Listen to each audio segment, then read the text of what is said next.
എല്ലാവർക്കും നമസ്തേ. കഴിഞ്ഞ ഒരു മാസമായി നമ്മുടെ കേരളത്തിലെ ഗ്രാമഗ്രാമാന്തരങ്ങളിൽ ഭക്തിയുടെ ചൈതന്യം നിറച്ചുകൊണ്ട് ഭഗവാൻ ശ്രീരാമചന്ദ്രൻ്റെ അപദാനങ്ങൾ പാടിക്കൊണ്ട് രാമായണ മാസമായി നമ്മൾ ആചരിച്ചു. ഈ രാമായണം നമ്മൾക്ക് നൽകുന്ന വളരെ വലിയൊരു സന്ദേശമുണ്ട്. അത് നമ്മൾ ഉൾക്കൊണ്ട് മുന്നോട്ട് പോയാൽ ജീവിതത്തിലെ എല്ലാ പ്രതിസന്ധികളെയും നമുക്ക് തരണം ചെയ്യാൻ കഴിയും എന്നുള്ളത് ആ രാമായണം നമ്മൾക്ക് പഠിപ്പിച്ചു തരുന്നുണ്ട്. പലരും പല വിവാദങ്ങൾ ഉണ്ടാക്കുന്നുണ്ട്. ശ്രീരാമചന്ദ്രൻ്റെ മര്യാദാ പുരുഷോത്തമനായ ശ്രീരാമചന്ദ്രൻ്റെ ആ ജീവിതത്തെക്കുറിച്ച്. ഈ അടുത്ത സമയത്ത് തന്നെ തുഞ്ചത്താചാര്യൻ്റെ നാമധേയത്തിലുള്ള മലയാള സർവകലാശാലയിൽ ചില കുബുദ്ധികളായിട്ടുള്ള കമ്മ്യൂണിസ്റ്റുകാർ അവരുടെ കുട്ടികളെ വിട്ട് ശ്രീരാമചന്ദ്രനെയും ഹിന്ദു സംസ്കാരത്തെയും അധിക്ഷേപിച്ചുകൊണ്ടുള്ള വലിയ പ്രകടനങ്ങൾ നടത്തുകയുണ്ടായി. അത് ഒരു വശത്തിരിക്കട്ടെ. ശരിയായിട്ട് നമ്മൾ പറഞ്ഞാൽ ഈ ഭാര്യയെ കാട്ടിൽ ഉപേക്ഷിച്ച ശ്രീരാമചന്ദ്രൻ എങ്ങനെ ഒരു ഉത്തമ പുരുഷനാകും, മര്യാദാ പുരുഷോത്തമനാകും എന്നൊക്കെയാണ് അവർ ചോദിച്ചിരുന്നത്. രാമായണത്തെക്കുറിച്ച് അറിവില്ലാഴികയല്ല, അത് ബോധപൂർവം അവർ ഹിന്ദു സംസ്കാരത്തെയും ശ്രീരാമചന്ദ്രനെയും ഈ രാമായണത്തെയും അധിക്ഷേപിക്കാൻ വേണ്ടി CPM നടത്തിയ ഒരു കലാപരിപാടിയായിരുന്നു അത് എന്നുള്ളത് നമ്മൾക്ക് എല്ലാവർക്കും അറിയാവുന്ന കാര്യമാണ്. സത്യത്തിൽ ശ്രീരാമചന്ദ്രൻ സീതാദേവിയെ, തൻ്റെ ഭാര്യയായ സീതാദേവിയെ കാട്ടിലുപേക്ഷിച്ചു എന്ന് രാമായണത്തിൽ എങ്ങും പറയുന്നില്ല. നമ്മുടെ ഏതൊരു പുരാണം എടുത്തു നോക്കിയാലും അത് ആ പുരാണത്തിൻ്റെ സമാപ്തി എന്ന് പറയുന്നത് അതിൻ്റെ മാഹാത്മ്യം അതിനതിൽ പ്രതിപാദിച്ചുകൊണ്ടാണ് സമാപിക്കുന്നത്. നമ്മുടെ രാമായണത്തിൽ ശ്രീരാമൻ്റെ രാജ്യഭാര ഫലത്തോടുകൂടി, അതായത് ശ്രീരാമചന്ദ്രൻ രാവണ നിഗ്രഹം കഴിഞ്ഞ് തിരിച്ച് അയോധ്യയിലെത്തി ആ അയോധ്യാധിപതിയായി അഭിഷേകം ചെയ്യുന്നതോടുകൂടി അധ്യാത്മരാമായണത്തിലെ ആ ശ്രീരാമചന്ദ്രൻ്റെ കഥ പര്യവസാനിക്കുകയാണ്. അതിന് ശേഷമുള്ളത് രാമായണ മാഹാത്മ്യമാണ്. ആ മഹാകാവ്യം തീരുന്നതിൻ്റെ ആ ഒരു മാഹാത്മ്യം ഏതൊരു നമ്മുടെ പുരാണം എടുത്തു നോക്കിയാലും അതിൻ്റെ ഫലശ്രുതി അല്ലെങ്കിൽ പുരാണത്തിൻ്റെ മാഹാത്മ്യം കൊടുക്കാറുണ്ട്. അത് തീരുന്ന സമയത്താണ്. രാമായണത്തിലും അധ്യാത്മരാമായണം തീരുന്നത് രാമായണ മാഹാത്മ്യത്തോടു കൂടിയാണ്. ആ രാമായണ മാഹാത്മ്യം തുടങ്ങുന്നത് ഇങ്ങനെയാണ്: അധ്യാത്മരാമായണമിതം എത്രയും അത്യുത്തമോത്തമം മൃത്യുഞ്ജയ പ്രോക്തം അധ്യയനം ചെയ്യിൽ മർത്യനി ജന്മനാ മുക്തി സിദ്ധിക്കും അതിനില്ല സംശയം എന്ന് തുടങ്ങി അത് തീരുന്നത് അധ്യാത്മരാമായണം പരമേശ്വരൻ അദ്രിസുതയ്ക്ക് ഉപദേശിച്ചതാദരാൽ നിത്യവും ശുദ്ധബുദ്ധ്യാ ഗുരുഭക്തി പൂണ്ട് അധ്യയനം ചെയ്യലും മുതാ കേൾക്കലും സിദ്ധിക്കുമെല്ലാം അഭീഷ്ടം എന്നിങ്ങനെ ബദ്ധമോദം പരമാർത്ഥം ഇതൊക്കവേ ഭക്തിയാ പറഞ്ഞടങ്ങി കിളിപ്പൈതലും ചിത്തം തെളിഞ്ഞു കേട്ടു മഹാലോകരും എന്ന് പറഞ്ഞാണ് രാമായണം അവിടെ പര്യവസാനിക്കുന്നത്. ഇതിൽ നിന്ന് തന്നെ നമ്മൾക്ക് മനസ്സിലാക്കാം, ഭഗവാൻ ശ്രീരാമചന്ദ്രൻ സീതാദേവിയെ കാട്ടിലുപേക്ഷിച്ചു എന്നുള്ളത് പിന്നീട് എപ്പോഴോ ആരോ ഈ രാമായണത്തിൽ എഴുതി ചേർത്തതാണ് എന്നുള്ള കാര്യം. അത് തന്നെയുമല്ല, അധ്യാത്മരാമായണത്തിനോട് കൂട്ടിച്ചേർത്ത ആ ഉത്തരരാമായണം എന്ന് പറയുന്ന ഭാഗം വായിക്കുമ്പോൾ തന്നെ നമ്മൾക്ക് മനസ്സിലാകും അതിൻ്റെ വൃത്തം തന്നെ. ഇതിന് സാഹിത്യത്തിന്, നമ്മുടെ മലയാള സാഹിത്യത്തിന് വൃത്തം, സന്ധി, സമാസം എന്ന് പല കാര്യങ്ങളുമുണ്ട്. ഈ വൃത്തം തന്നെ വളരെയേറെ വ്യത്യസ്തമാണ് എന്നുള്ളതിൽ നിന്ന് തന്നെ മനസ്സിലാക്കാവുന്നതേയുള്ളൂ. ഉത്തരരാമായണം എഴുതിയത് വാൽമീകി അല്ലെന്നും മറ്റാരോ എഴുതി ചേർത്തതുമാണെന്ന്. ആ ഉത്തരരാമായണത്തിലാണ് ശ്രീരാമചന്ദ്രൻ സീതാദേവിയെ കാട്ടിലുപേക്ഷിച്ചു എന്നൊക്കെയുള്ള കഥ, ലവകുശന്മാരുടെയൊക്കെ കഥയൊക്കെ ഉള്ളത്. അത് അവിടെ നിൽക്കട്ടെ. ഈ രാമായണ മാസാചരണം സമാപിക്കുന്ന ഈ വേളയിൽ ഈ രാമായണം നമ്മൾക്ക് തരുന്ന സന്ദേശത്തിനോടൊപ്പം തന്നെ രാമായണ കർത്താവായ വാൽമീകി മഹർഷിയുടെ ജീവിതം തന്നെ നമ്മൾക്കൊരു സന്ദേശമാണ്. ആരായിരുന്നു വാൽമീകി? പ്രചേതസ മഹർഷിയുടെ 10ാമത്തെ പുത്രനായിരുന്നു താനെന്ന് ശ്രീരാമചന്ദ്രൻ വാൽമീകിയുടെ ആശ്രമം സന്ദർശിക്കുമ്പോൾ ഭഗവാനോട് പറയുന്നുണ്ട്. പ്രചേതസ മഹർഷിയുടെ പുത്രനായി ജനിച്ച വാൽമീകി ചെറുപ്പത്തിൽ തന്നെ വഴിതെറ്റി കാട്ടിലകപ്പെടുകയാണ് ഉണ്ടായത്. രത്നാകരൻ എന്നായിരുന്നു അദ്ദേഹത്തിൻ്റെ പേര്. കാട്ടിലകപ്പെട്ട അദ്ദേഹം വഴിതെറ്റി ഈ നിഷാദന്മാരുടെ കൂട്ടത്തിൽ, കാട്ടാളന്മാരുടെ കൂട്ടത്തിൽ എത്തിപ്പെടുകയും അവരോടൊപ്പം ജീവിച്ച് അവരുടെ ആ ജീവിതചര്യയിൽ കൂടി മുന്നോട്ട് പോവുകയാണ് ഉണ്ടായത്. അദ്ദേഹം ഒരു കാട്ടാള സ്ത്രീയെ വിവാഹം കഴിക്കുന്നു, കുട്ടികളുണ്ടാകുന്നു. അവരെ പോറ്റാൻ വേണ്ടി, അവരെ പുലർത്താൻ വേണ്ടി ഈ അധർമ്മം പ്രവർത്തിച്ചു തുടങ്ങി. അതായത് കൊള്ള, ഈ ജന്തുക്കളെ കൊല്ലുക. അഹിംസയാണ് നമ്മുടെ ഹിന്ദു ധർമ്മത്തിൻ്റെ പരമമായ ധർമ്മം എങ്കിലും ഈ ഭാര്യയെയും മക്കളെയും പോറ്റാൻ വേണ്ടി അദ്ദേഹം ഈ അധർമ്മ പ്രവൃത്തികൾ ചെയ്യുന്നു, കൊള്ളയും കൊലയും ഉൾപ്പെടെ. അത് കൊണ്ടുവന്ന് ആ കുടുംബത്തിൻ്റെ കാര്യം നോക്കി അദ്ദേഹം മുന്നോട്ട് പോയിക്കൊണ്ടിരിക്കുമ്പോഴാണ് ഈ 2 കഥകൾ പറയുന്നുണ്ട്. ഒന്ന് നാരദനുമായിട്ട് ബന്ധപ്പെട്ടാണ്. ഈ വാൽമീകിയായിട്ട് അദ്ദേഹം രൂപാന്തരം പ്രാപിക്കാൻ കാരണം നാരദനാണെന്നൊരു കഥയുണ്ട്. ആ കഥ ഇങ്ങനെയാണ്.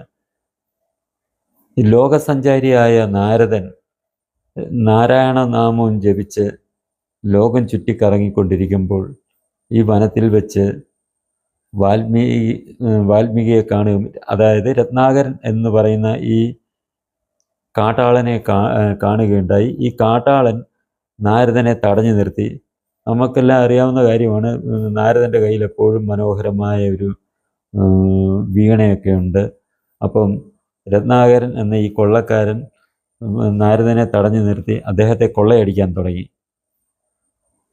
അപ്പോൾ നാരദൻ പറഞ്ഞു, നീ ഈ ചെയ്യുന്നതെല്ലാം തെറ്റായിട്ടുള്ള അധർമ്മ പ്രവൃത്തികളാണ്.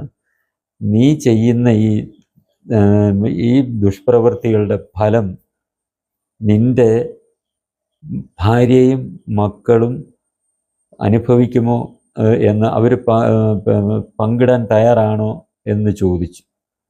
അപ്പോൾ നാരദൻ പറഞ്ഞു, അത് ഞാൻ അവരോട് ചോദിച്ചിട്ട് വരാം എന്ന് പറഞ്ഞപ്പോൾ, എന്നിട്ട് നാരദൻ പറയുന്നുണ്ട്, നീ അത് പറഞ്ഞ് തിരിച്ചു വരുന്നിടം വരെ ഞാനിവിടെ കാത്തു നിന്നുകൊള്ളാം എന്ന് പറയുന്നുണ്ട്. അപ്പോൾ ഇദ്ദേഹം എന്താണ് ചെയ്തത്? രത്നാകരൻ എന്ന് പറയുന്ന ഈ കാട്ടാളൻ നാരദൻ രക്ഷപ്പെട്ടു പോകാതിരിക്കാൻ അദ്ദേഹത്തിനെ ഒരു മരത്തിൽ കെട്ടിയിട്ടിട്ട് വീട്ടിൽ തൻ്റെ ഭാര്യയുടെയും മക്കളുടെയും അടുത്തെത്തുകയാണ്. ആ നാരദൻ്റെ കഥ പറയുന്നുണ്ട്, മാതാപിതാക്കൾ, അതായത് അദ്ദേഹത്തിൻ്റെ വളർത്തച്ഛൻ അല്ലെങ്കിൽ വളർത്തമ്മയുടെ അടുത്ത് ആദ്യം ചെന്ന് ചോദിക്കുന്നുണ്ട്, ഞാൻ ഇതേപോലുള്ള ക്രൂരകൃത്യങ്ങൾ, അധർമ്മ പ്രവൃത്തികൾ ചെയ്താണ്, കൊള്ളയും കൊലയും ചെയ്താണ് നിങ്ങളെയൊക്കെ ഞാൻ അതിൽ സംരക്ഷിക്കുന്നത്. അതിൽ നിന്നുണ്ടാകുന്ന ഫലം അനുഭവിക്കാൻ നിങ്ങൾ തയ്യാറാണോ എന്ന് ചോദിക്കുമ്പോൾ മാതാപിതാക്കൾ പറയുന്നുണ്ടത്രേ, അത് നീ ഇപ്പോൾ ചെയ്യുന്നത് നിനക്ക് നിൻ്റെ അച്ഛനമ്മമാരോടുള്ള കടമയാണ്. ഞങ്ങളുടെ കടമ നിന്നെ വളർത്തി ഇതേപോലുള്ള വലുതാക്കി ഇതേ അവസ്ഥയിലെത്തിക്കുക എന്നുള്ളതാണ്. അത് ഞങ്ങൾ ചെയ്തു. പക്ഷെ നീ ഇപ്പോൾ ചെയ്യുന്നത് നിൻ്റെ കടമ ചെയ്യുന്നു. അതുകൊണ്ട് നീ ചെയ്യുന്ന പാപകർമ്മങ്ങളുടെ ഫലം അനുഭവിക്കാൻ ഞങ്ങൾ തയ്യാറല്ല എന്ന് പറയുന്നു. അടുത്തതായി അദ്ദേഹത്തിൻ്റെ ഭാര്യയെ കാണുന്നു. ഭാര്യയോട് ഇതേ ചോദ്യം ആവർത്തിച്ചപ്പോൾ ഭാര്യ പറഞ്ഞത്രേ, ഒരു ഭർത്താവിൻ്റെ കടമയാണ് ഭാര്യയെ സംരക്ഷിക്കേണ്ടത്. ആ കടമ നിങ്ങൾ ചെയ്യുന്നത് ഏത് രീതിയിലാണ് എന്ന് എനിക്ക് അന്വേഷിക്കേണ്ട ആവശ്യമില്ല. അതിനാൽ തന്നെ അങ്ങ് ചെയ്യുന്ന കർമ്മത്തിൻ്റെ ഫലം എനിക്ക് അനുഭവിക്കാൻ കഴിയുകയില്ല. ഞാനതിന് തയ്യാറല്ല. താൻ നിരന്തരം ചെയ്യുന്നതിൻ ഫലം താൻ താൻ അനുഭവിച്ചിടുകന്നേ വരൂ എന്ന് വാൽമീകിയോട് പറഞ്ഞു എന്നാണ് പറയപ്പെടുന്നത്. മക്കളോട് ചോദിച്ചപ്പോൾ മക്കളും ഇതേ രീതിയിലാണ് അദ്ദേഹത്തിന് മറുപടി കൊടുത്തത്. ഒരച്ഛൻ്റെ കടമയാണ് മക്കളെ സംരക്ഷിക്കുക എന്നുള്ളത്. അതിന് അച്ഛൻ ചെയ്യുന്ന ഹീനപ്രവൃത്തിയുടെ ഫലം അനുഭവിക്കാൻ ഞങ്ങൾ തയ്യാറല്ല എന്ന് മക്കളും പറഞ്ഞു എന്നാണ് ഒരു കഥ. അദ്ദേഹം ഇത് കേട്ടിട്ട് നാരദനോട് വന്ന് കാര്യങ്ങൾ പറഞ്ഞു. അപ്പോൾ നാരദൻ അദ്ദേഹത്തിന് ഉപദേശം കൊടുത്തു. അതിൽ നിന്ന് അദ്ദേഹം വാൽമീകി, രത്നാകരൻ എന്ന് പറയുന്ന കാട്ടാളൻ യാഥാർത്ഥ്യം മനസ്സിലാക്കുകയും അങ്ങനെ രാമഭക്തനായി മാറുകയും ചെയ്തു, ആധ്യാത്മികതയിലേക്ക് എത്തിച്ചേർന്നു എന്നാണ് പറയപ്പെടുന്നത്. അതായത് അദ്ദേഹം രാമനാമം ജപിച്ചുകൊണ്ടിരിക്കാൻ പറഞ്ഞു. അദ്ദേഹം രാമനാമം ജപിക്കാൻ അറിയാതിരുന്നത് കൊണ്ട് മരാമര എന്ന് ചൊല്ലാൻ പറഞ്ഞു. മരാമര ചൊല്ലി ചൊല്ലി രാമരാമ എന്നുള്ള നാമമായിട്ട് മാറി. കുറേ വർഷങ്ങൾക്ക് ശേഷം അദ്ദേഹം ഈ തിരിച്ചു വന്നപ്പോൾ രത്നാകരൻ ചിതൽപുറ്റാൽ മൂടി കിടക്കുന്നത് കണ്ടു. അവിടെ നിന്ന് ചിതൽപുറ്റിൽ നിന്ന് അദ്ദേഹത്തെ പുറത്തെടുത്തിട്ട് അപ്പോൾ ശ്രീരാമചന്ദ്രൻ്റെ മാഹാത്മ്യം, ഉത്തമനായ മര്യാദാ പുരുഷോത്തമനായ രാമചന്ദ്രൻ്റെ കഥ അദ്ദേഹത്തിന് പറഞ്ഞു കൊടുത്തു എന്നൊക്കെയാണ് നമ്മുടെ ഒരു കഥ. പിന്നെ ഇത് പറയുന്നുണ്ട്, അദ്ദേഹത്തിൻ്റെ അടുത്ത് ബ്രഹ്മാവ് പ്രത്യക്ഷപ്പെട്ടിട്ട് ശ്രീരാമചന്ദ്രൻ്റെ കഥ കാവ്യമായി എഴുതണം, മാലോരെ അറിയിക്കണം എന്ന് ബ്രഹ്മാവ് പറഞ്ഞതിന് പ്രകാരം രാമായണം രചിച്ചു എന്നും പറയുന്നുണ്ട്. കൂടുതൽ നമ്മുടെ കേരളത്തിൽ വാൽമീകിയെക്കുറിച്ച് പറയപ്പെടുന്ന കഥ, അദ്ദേഹത്തിൻ്റെ ചരിത്രം ഇങ്ങനെയാണ്. കാട്ടാളനായ ഇദ്ദേഹം ഈ ദുഷ്പ്രവൃത്തികൾ ചെയ്ത് കൊള്ളയും കൊലയുമായിട്ട് വനത്തിൽ വിഹരിക്കുന്ന സമയം സപ്തർഷികൾ അതുവഴി വരികയുണ്ടായി. സപ്തർഷികളെ തടഞ്ഞു നിർത്തി കൊള്ളയടിക്കാൻ ശ്രമിച്ചപ്പോൾ സപ്തർഷികൾ പറഞ്ഞു അത്രേ, നീ ചെയ്യുന്ന കർമ്മത്തിൻ്റെ ഫലം നിൻ്റെ ഭാര്യയും മക്കളും അത് അനുഭവിക്കാൻ പങ്കിടാൻ തയ്യാറാണോ എന്ന് അവരോട് ചോദിച്ചു വരിക എന്ന് സപ്തർഷികൾ പറഞ്ഞു. അതിൻ പ്രകാരം വാൽമീകി തൻ്റെ ഭവനത്തിലെത്തുകയും ഭാര്യയോടും കുട്ടികളോടും ഈ ചോദ്യം ചോദിച്ചപ്പോൾ അവർ പറഞ്ഞത്രേ, നിൻ്റെ കടമ അങ്ങയുടെ കടമ അങ്ങ് ചെയ്യുന്നു, ഈ ഞങ്ങളെ സംരക്ഷിക്കേണ്ട കടമ അങ്ങയ്ക്കുണ്ട്, ഗൃഹനാഥനായ അങ്ങയ്ക്കുണ്ട്, ഭാര്യയെ എന്നെ സംരക്ഷിക്കേണ്ട കടമ ഭർത്താവായ അങ്ങയ്ക്കുണ്ട്, കുട്ടികളെ സംരക്ഷിക്കേണ്ട കടമ പിതാവായ അങ്ങയ്ക്കുണ്ട്. അതുകൊണ്ട് അങ്ങ് ചെയ്യുന്ന ദുഷ്കർമ്മങ്ങളുടെ ഫലം അനുഭവിക്കാൻ ഞങ്ങൾ തയ്യാറല്ല എന്നുള്ള കാര്യം വാൽമീകിയെ അറിയിച്ചുവെന്നും, ഇത് കേട്ട് അത് ഈ മുമ്പ് പറഞ്ഞ ശ്ലോകം ഭാര്യ പറയുന്നുണ്ട്, താൻ താൻ നിരന്തരം ചെയ്യുന്നതിൻ ഫലം താൻ താൻ അനുഭവിച്ചിടുക എന്നേ വരുമെന്നുള്ളത് ഭാര്യ പറഞ്ഞത് കേട്ട് സപ്തർഷികളുടെ അടുത്ത് തിരിച്ചെത്തി ഇക്കാര്യം അറിയിച്ചു. അങ്ങനെ അവർ രാമനാമം മരാമര ജപിച്ച് അവിടെ ഇരിക്കും, ഞങ്ങൾ തിരിച്ച് വരട്ടെ എന്ന് പറഞ്ഞ് അവർ പോയെന്ന് ഒരു കഥയുണ്ട്. അങ്ങനെ വാൽമീകിയായിട്ട് രൂപാന്തരം പ്രാപിച്ചുവെന്നും പറയുന്നു. ഈ രണ്ട് കഥകളാണ് വാൽമീകിയെക്കുറിച്ച് നമ്മൾ കേട്ടിട്ടുള്ളത്. ഇതിൽ നിന്ന് തന്നെ ഈ വാൽമീകിയുടെ ജീവിതം തന്നെ നമ്മൾക്കൊരു സന്ദേശമാണ്. അതായത് ഒരു ബ്രാഹ്മണനായിട്ട് ജനിച്ചു, ബ്രാഹ്മണ കുലത്തിൽ ജനിച്ചു, ഒരു മഹർഷിയുടെ മകനായി ജനിച്ചു. അദ്ദേഹത്തിൻ്റെ കർമ്മഫലമായി അദ്ദേഹം കർമ്മം കൊണ്ട് അദ്ദേഹം ബ്രാഹ്മണൻ എന്ന ആ ഒരു പദവിയിൽ നിന്ന് അദ്ദേഹം ചണ്ടാളനായി അല്ലെ കാട്ടാളനായി മാറുകയാണ് ഉണ്ടായത്. അതായത് നമുക്ക് തരുന്ന ഒരു സന്ദേശം, നമ്മൾ ഏതൊരു കുലത്തിൽ ജനിച്ചാലും നമ്മളുടെ കർമ്മമാണ് നമ്മളുടെ ഒരു കുലം നിശ്ചയിക്കുന്നത് അല്ലെ ജാതി നിശ്ചയിക്കുന്നത് എന്നാണ്. ശരിയായിട്ട് പറഞ്ഞാൽ ആ കാലത്തൊന്നും ജാതീയമായിട്ടുള്ള ഇന്നത്തെ കൂട്ടുള്ള വേർതിരിവില്ല. ഈ കമ്മ്യൂണിസ്റ്റുകാരും ഒക്കെ പരത്തുന്നതിൻ്റെ കൂട്ട് ഹിന്ദുക്കളിൽ ജാതി എന്നുള്ളത് പിന്നീടുണ്ടായതാണ്. പിന്നീട് ഓരോരുത്തരുടെ സൗകര്യത്തിന് വേണ്ടി സൃഷ്ടിച്ചതാണ് ജാതി. അത് ഭഗവാൻ ശ്രീകൃഷ്ണൻ ഭഗവത്ഗീതയിലും പറയുന്നുണ്ട്. ഈ ഒരു മഹർഷിയുടെ മകനായി ജനിച്ച വാൽമീകി ഇതേപോലെ ഈ കാട്ടാളനായി മാറുകയായിരുന്നു. ആ കാട്ടാളൻ തന്നെ ഈ ജീവിതത്തിൻ്റെ യാഥാർത്ഥ്യം മനസ്സിലാക്കി അദ്ദേഹം ബ്രാഹ്മണ്യം നേടി എന്നുള്ളത് നമ്മൾ മനസ്സിലാക്കുക. അതായത് നമ്മുടെ പ്രവൃത്തിയാണ് നമ്മൾ ഏത് ജാതിയാണ് എന്ന് തീരുമാനിക്കുന്നത്, അല്ലാതെ ജന്മം കൊണ്ടല്ല. നമ്മുടെ പ്രവൃത്തികളാണ് നമ്മളുടെ കുലം അല്ലെങ്കിൽ ജാതി നിശ്ചയിക്കുന്നത് എന്നുള്ള ഒരു സന്ദേശം. അടുത്തത് അതിലും വളരെ വലിയൊരു സന്ദേശമാണ് ഈ രാമായണത്തിലൂടെ വാൽമീകിയുടെ കഥയിലൂടെ നമ്മളുടെ മുന്നിലേക്ക് എത്തുന്നത്. ഈ അദ്ദേഹത്തിൻ്റെ ഭാര്യയും മക്കളും അദ്ദേഹത്തോട് പറഞ്ഞ എന്താണെന്ന് നമ്മൾ കേട്ടതാണ്. ഇത് നമ്മൾക്ക് നൽകുന്ന സന്ദേശം എന്താണ്? ജീവിതത്തിൽ നമ്മൾ അന്ധമായി ആരെയും വിശ്വസിക്കാൻ പാടില്ല എന്നുള്ള കാര്യമാണ് സത്യത്തിൽ ഈ വാൽമീകിയുടെ കഥയിൽ കൂടി നമ്മൾ മനസ്സിലാക്കേണ്ടത്. ഏതൊരു പ്രവൃത്തി ചെയ്യുന്നതിന് മുമ്പും നമ്മൾ അതിനെക്കുറിച്ചുള്ള ഗുണവും ദോഷവും അതിലുള്ള ഗുണവും ദോഷവും അറിഞ്ഞ് മനസ്സിലാക്കി വേണം നമ്മൾ പ്രവർത്തിക്കേണ്ടത് എന്നുള്ള ഒരു സന്ദേശം നമ്മൾക്ക് നൽകുന്നുണ്ട്. നമ്മൾ നല്ലത് ചെയ്താൽ നമ്മൾക്ക് നന്മ ഭവിക്കും എന്നുള്ള കാര്യം നമ്മൾ അതിൽ നിന്ന് മനസ്സിലാക്കാം. ചീത്ത ആയിട്ടുള്ള കാര്യം ചെയ്താൽ നമ്മൾക്ക് അതേ രീതിയിൽ ദുഷ്കർമ്മങ്ങൾ ചെയ്താൽ ആ പാപഫലം നമ്മൾ അനുഭവിക്കേണ്ടി വരും എന്നുള്ള ഒരു സന്ദേശം. അതോടൊപ്പം തന്നെ നമ്മൾ മനസ്സിലാക്കുക, നമ്മൾ വിശ്വസിക്കുന്നവർ എല്ലാ കാര്യത്തിലും നമ്മളോടൊപ്പം കാണുകയില്ല എന്നുള്ള കാര്യം.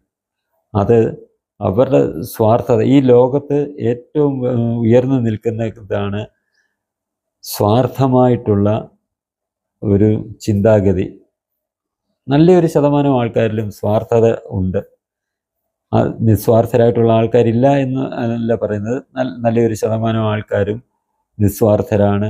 ഒരാളെ സ്നേഹിച്ചാൽ അവർക്ക് വേണ്ടി ജീവിതം തന്നെ ത്യജിക്കാൻ തയ്യാറായിട്ടുള്ളവർ നിരവധി ആൾക്കാരുണ്ട്.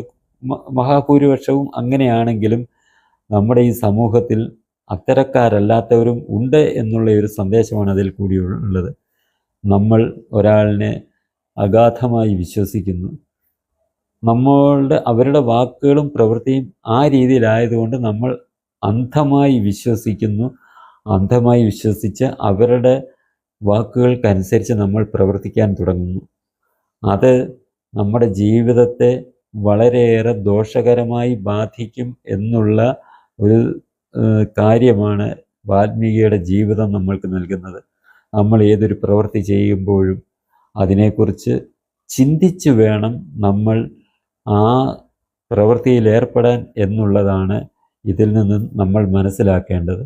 നമ്മൾ തന്നെ ഇന്നത്തെ ഈ ആധുനിക ലോകത്തിൽ ഈ കാലഘട്ടത്തിൽ നമ്മൾ പലതും കാണുന്നുണ്ട്. ചില ആൾക്കാർ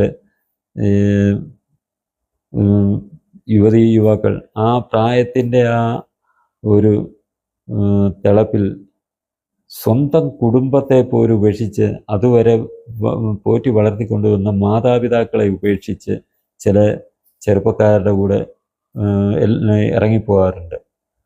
കുറേ നാൾ കഴിയുമ്പോൾ അവർക്ക് കുട്ടികളൊക്കെ ആയി കഴിയുമ്പോൾ ആരുടെ കൂടെ വിശ്വസിച്ചിറങ്ങിപ്പോയിട്ടുണ്ടോ ആ ആള് ഈ സ്വന്തം ഭാര്യയെയും മക്കളെയും ഉപേക്ഷിച്ച് വേറെ മാർഗം തേടുന്നത് നമ്മൾ കാണാറുണ്ട്. അതേപോലെ തന്നെ ചില യുവതികൾ വീടുപേക്ഷിച്ച് പോകുന്നവർ അവർ പിന്നീട് മറ്റു രീതിയിൽ തിരിഞ്ഞു പോകുന്നത് നമ്മൾ കാണാറുണ്ട്.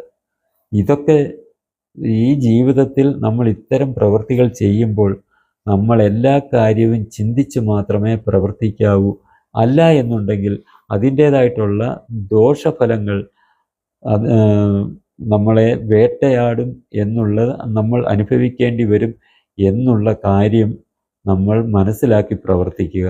ഏതൊരു കാര്യവും നമ്മൾക്ക് നല്ലതെന്ന് തോന്നുന്നതിന് മുമ്പ് നമ്മൾ അതിനെക്കുറിച്ച് ഒരു 10 പ്രാവശ്യമെങ്കിലും നമ്മൾ ആലോചിച്ച് നോക്കുക. അതിൻ്റെ വരായികൾ ഞാനൊരു പ്രവൃത്തി ചെയ്താൽ അത് ശരിയാണോ, അത് ചെയ്യുന്ന പ്രവൃത്തി ശരിയാണോ അതോ അത് തെറ്റാണോ എന്നുള്ള കാര്യം നമ്മൾ ചിന്തിക്കേണ്ടത് വളരെയേറെ അത്യാവശ്യമാണ്. വളരെയേറെ സമൂഹത്തിന് ദോഷകരമായി ബാധിക്കുന്ന പ്രവൃത്തിയിലേക്ക് പോകാതിരിക്കുന്നതിനായി നമ്മളെ അത് സഹായിക്കും എന്നുള്ള ഒരു കാര്യവും നമ്മൾക്ക് വാൽമീകിയുടെ ഈ ജീവിതത്തിൽ നിന്നും മനസ്സിലാക്കാവുന്നതാണ്. ആയതിനാൽ ഈ ഒരു രാമായണ മാസക്കാലം നമ്മൾക്ക് തന്നിട്ടുള്ള ആ സന്ദേശം രാമൻ്റെ കഥയിൽ കൂടിയായാലും വാൽമീകിയുടെ കഥയിൽ കൂടിയായാലും നമ്മൾ അത് മനസ്സിലാക്കി നമ്മുടെ ജീവിതത്തിൽ പ്രാവർത്തികമാക്കാൻ ശ്രമിക്കുക. നമ്മൾ ചില ആൾക്കാരുണ്ട്, നമ്മളെക്കാൾ പ്രായം കുറഞ്ഞ ഒരാൾ എന്തെങ്കിലും ഒരു കാര്യം പറഞ്ഞാൽ അതിനെ അംഗീകരിക്കാൻ തയ്യാറാകുകയില്ല. അതെത്ര ശരിയായിട്ടുള്ള കാര്യമാണെങ്കിലും അത് അംഗീകരിക്കുകയില്ല. കാരണം ആ ഒരു അഹംഭാവമുണ്ട്. ഞാനാണ് വലിയവൻ എന്നുള്ള, എല്ലാം അറിയുന്നവനാണ് ഞാൻ എന്നുള്ള ഒരു ബോധം. എന്നേക്കാൾ ഒരു പ്രായത്തിൽ കുറഞ്ഞ ഒരു കുട്ടി ഒരു കാര്യം പറഞ്ഞാൽ, അല്ലെ പ്രായത്തിൽ കുറഞ്ഞ ഒരാൾ ഒരു കാര്യം പറഞ്ഞാൽ അത് ഞാൻ അംഗീകരിച്ചാൽ എൻ്റെ ആ ഒരു വ്യക്തിത്വത്തിന് കുറവുണ്ടാകും എന്നുള്ള ചിന്ത, അത് തന്നെയല്ല ഞാനാണ് വലിയവൻ എന്നുള്ള ഒരു ചിന്തയ്ക്ക്, ആ ഒരു ഭാവത്തിന് ഒരു കോട്ടമുണ്ടാകും എന്ന് കരുതി പല കാര്യങ്ങളും അംഗീകരിക്കാൻ തയ്യാറാകാതെ പ്രവർത്തിക്കുന്നത് നമ്മൾ കാണാറുണ്ട്. നമ്മൾ തന്നെ ഒന്ന് ആലോചിച്ച് നോക്കൂ. ജഗദ്ഗുരുവാണ് ശങ്കരാചാര്യർ. അദ്ദേഹത്തിന് എത്ര വയസ്സുണ്ടായിരുന്നു? അദ്ദേഹത്തിൻ്റെ ആ പ്രായം വെച്ചിട്ടാണോ നമ്മൾ പല കാര്യങ്ങൾ അദ്ദേഹത്തെ ഗുരുവായി വിശ്വത്തിൻ്റെ ഗുരുവായി അംഗീകരിക്കുന്നത്? അദ്ദേഹം നമ്മുടെ പ്രായത്തിനതീതമായി അദ്ദേഹത്തിൻ്റെ അറിവുകൾ നമ്മളിലേക്ക് പകർന്നു തന്നു. അത് കാരണം അദ്ദേഹത്തെ നമ്മൾ ജഗദ്ഗുരുവായി അംഗീകരിച്ച് നമ്മൾ അദ്ദേഹത്തിൻ്റെ വാക്കുകളെ നമ്മൾ അനുസരിക്കാൻ ശ്രമിക്കുന്നു. അപ്പോൾ ഏതൊരു കാര്യവും നമ്മൾക്ക് എവിടെ നിന്നും ആയാലും ഒരു സൂചന കിട്ടിയാൽ, അല്ലെങ്കിൽ ഒരു വാക്ക് നമ്മളോട് ഒരാൾ പറഞ്ഞാൽ അതിനെക്കുറിച്ച് നമ്മൾ അന്വേഷിച്ച് അതെന്തുകൊണ്ടാണ് അങ്ങനെ എന്ന് ചിന്തിച്ച് അത് ശരിയോ തെറ്റോ എന്ന് നമ്മൾ മനസ്സിലാക്കി അതനുസരിച്ച് നമ്മൾ മുന്നോട്ട് പോവുക.